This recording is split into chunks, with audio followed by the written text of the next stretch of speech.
Welcome, Mr. Ivan, on Book 101 Review. And can you please introduce more about yourself that I miss? Of course. Well, first of all, thank you for having me on your podcast. I greatly appreciate it. Uh, yes, my name is Evan Turk. I am a wealth and asset protection attorney, estates trusts, do a lot in family law as well. And I also am the founder and CEO of a civil liberties 501c3 called the American Rights Alliance. Yes, and thank you so much for sharing your knowledge and wisdom to the world, Mr. Ivan. Thank you for empowering us.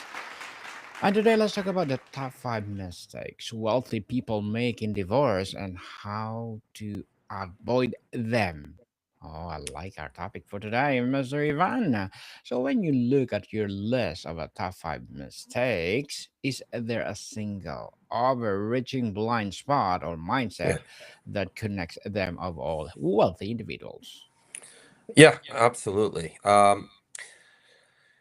And this is one of the reasons I got into doing a lot of family law planning from a perspective of asset protection, because the general rule in Florida and many states, but my headquarters is in Florida, is the best way to protect your wealth from creditors is by titling assets in your spouse's name or jointly in your spouse's name without realizing your biggest creditor often from a statistical percentage exceptionally higher than any other risk is your spouse. And I see this all the time. People transfer assets into their spouse's name thinking that they are going to get asset protection from creditors, not realizing that they're giving their spouse an opportunity to take most of their money. Um, and that's the biggest risk. The second is not knowing how your assets are owned, held, and not realizing that you should have a strategy using family limited partnerships and other mechanisms to keep your control but reduce your value of your assets so that when it comes time to divorce, you have a lot less in value but control a lot more in assets. For example, if you have two kids, you create a business with them, you run the business, but they're minority owners of the business. They have a value of that business, and you have a little bit less control of the business. Therefore, um, when you come time to file your assets, a CPA can certify the value of those assets being a lot less. So, and the number two mistake is not really structuring your assets properly and speaking to an attorney that can set this up. And it's not for divorce, but primarily it's for estate taxes and other asset protection purposes.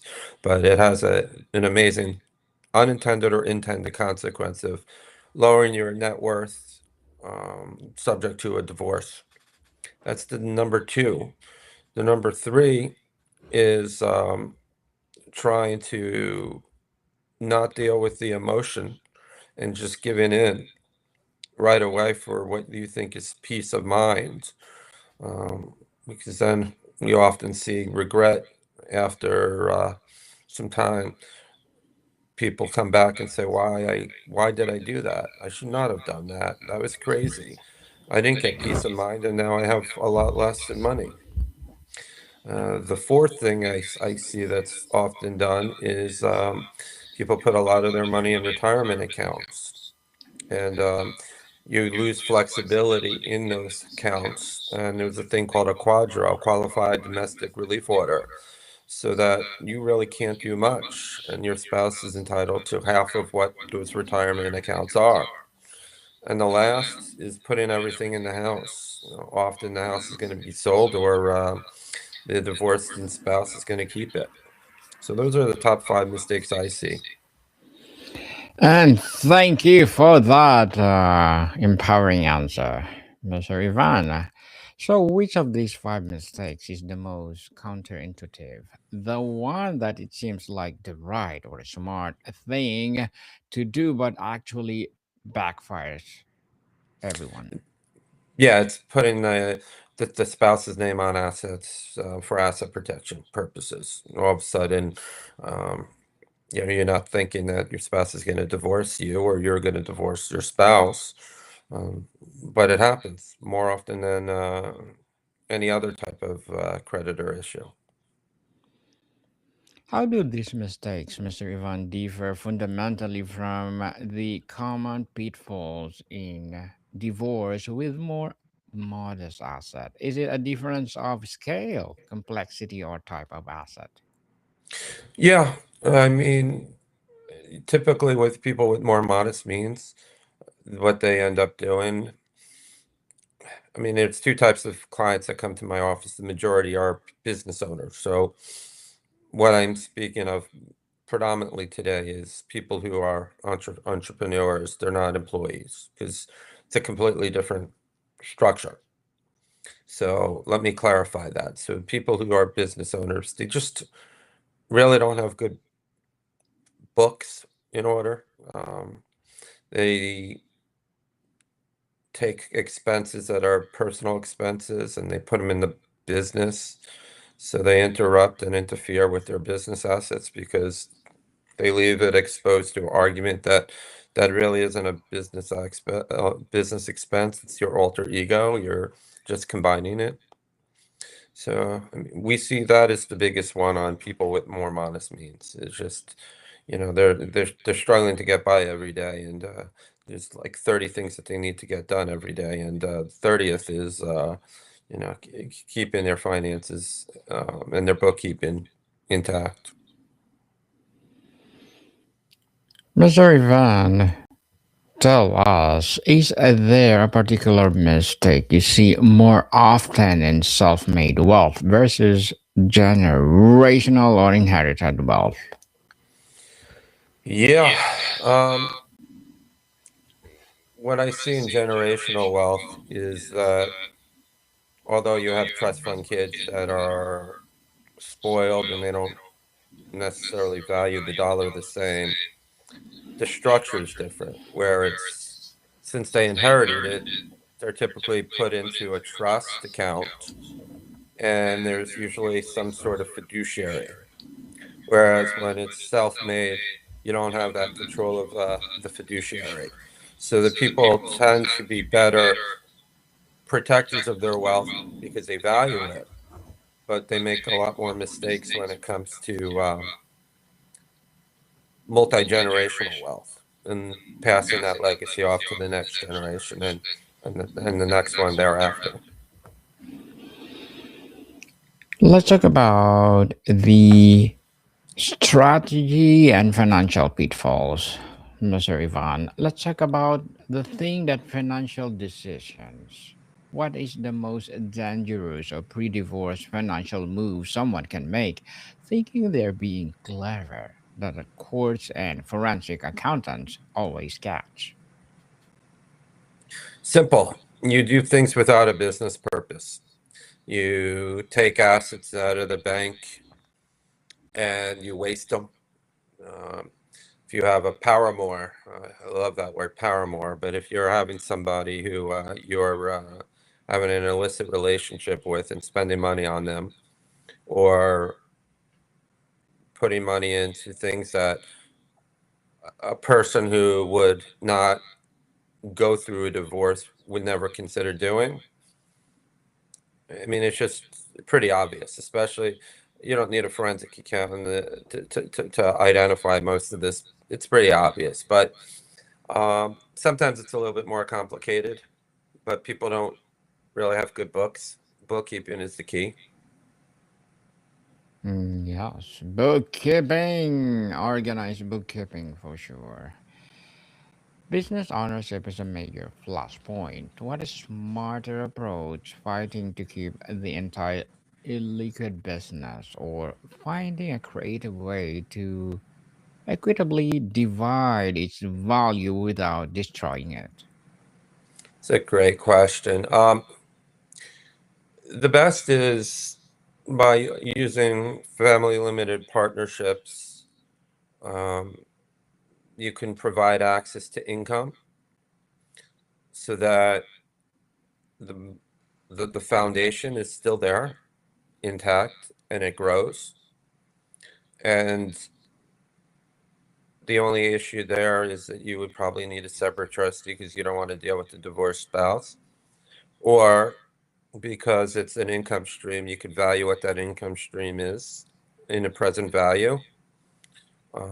For example, if you're entitled to 10,000 a month, but the asset itself is worth, let's say, 5 million. Um, you're not entitled to 5 million. You're entitled to 10,000 a month. Well, somebody says, "Well, I will give you 10,000 a month if you give me upfront money." That 5 million might be worth 2 million. You know, a bird in the hand's worth two in the bush. But having structured family limited partnerships, irrevocable trusts, solid plans, that's how you keep the wealth intact. Um, but what you end up doing is giving the spouse an income stream, alimony. Hmm. Yes. Income stream for sure. Beyond the obvious, like houses, accounts, what is the most commonly overlooked or undervalued asset in a high net worth divorce that becomes a major point of regret later? The valuation of the business is by far the biggest challenge because nobody knows what it really is worth. Sweat equity, it's worth something, but it's always worth more than worth less than what you think. But it's hard to value, so that's why bookkeeping is incredibly important. And have someone have an appraisal. Um, that's often where people lose the most because they they think or believe their business is more than they can prove to the court that it is, and it all stems from not having good accounting. Well, thank you for that empowering answer, Mr. Ivan. And how should the approach to prenuptial or postnuptial agreement change as the wealth grows over the marriage? Oh, that's a great question. Yeah, postnuptials, prenuptials are extremely important. I know that they're not, the most romantic thing in a relationship, but it gives peace. And if you enter into a marriage, you should know that the marriage is not going to be predicated on your net worth, but it's more on how you and your spouse work together to create new wealth and to create a family. And so going into a marriage, a prenuptial can identify all of this and what a long-term marriage is and all of that. But marriages change. The breadwinner is no longer the breadwinner, or a new business comes into play, and both spouses are really working diligently to get it up and running. So we always recommend at least every couple of years to revisit the prenup if there is one, or if there isn't, to get one um, during the marriage, which is called postnup or antenuptial, and really valuing it independently. It's really important to have counsel that represents both spouses that can eliminate problems from the future and keep maintaining it. But again, I keep saying this, knowing what your net worth is, knowing what your books are, because that will change everything. I mean, you may have an asset that's worth a lot more today than it is 5 years from now. So you want to make sure that, if you have a stock portfolio or a real estate portfolio, markets go up and down. So there should be a mechanism in place to value it as a percentage rather than as a dollar figure. And I see quite often it's dollar figures rather than percentages of wealth.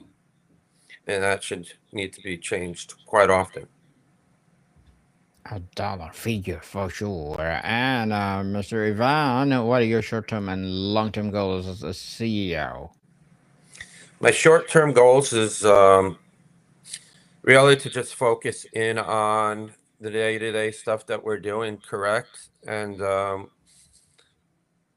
focusing on the right clientele and doing things that are um, very niche in my space, and making sure that the experience from our clients is exceptional, so that our clients, when they hire us, they feel like they got the best law firm to do what they need, and the value's there. Long term is multi-generational, passing it down to either my kids if they take on the practice. They're 12 and 13, so that's a long ways to go. But to have a plan in place where the business can succeed without my presence. Good luck to your goals, Mr. Ivan, and looking forward for more success. And what will be your piece of advice for those people that don't want to be like you? Be very, very specific as to what your goals are. Be very clear with how you're going to get there, and do not procrastinate.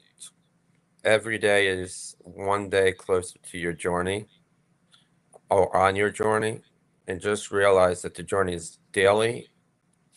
I see a lot of people that complain about things, but they make no changes to the problems.